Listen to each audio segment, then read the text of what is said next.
I still feel like I still feel I'm still congested all the time, constantly. Actually, today was my first day in over a year back in the gym.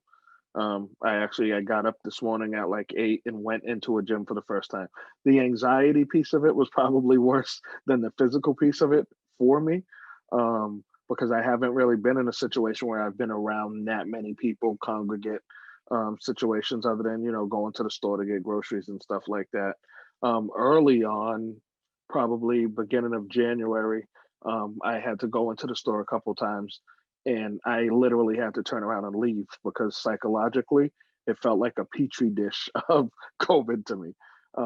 So I left.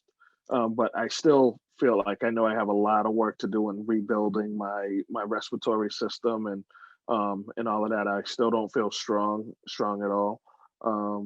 But I figure I'll get there.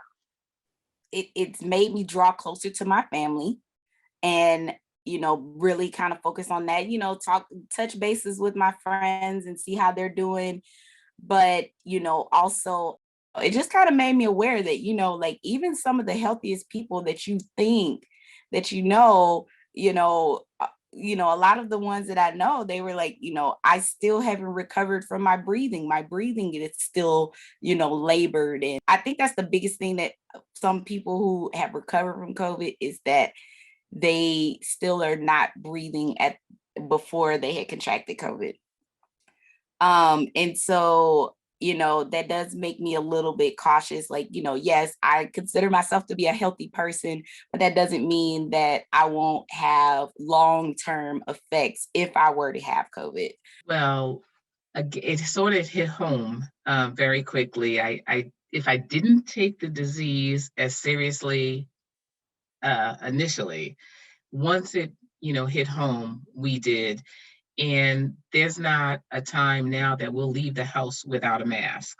We have our hand sanitizer on us all the time. So I think because it hit home, we take it very seriously. And yeah, and I know wearing the mask, it really protects others. It's not protecting me, but it's protecting others. I think, again, once it hits home and you experience it personally, I think then it sort of just drives you now to try to do your part to try to stop the spread and to try to do away with this or overcome this pandemic.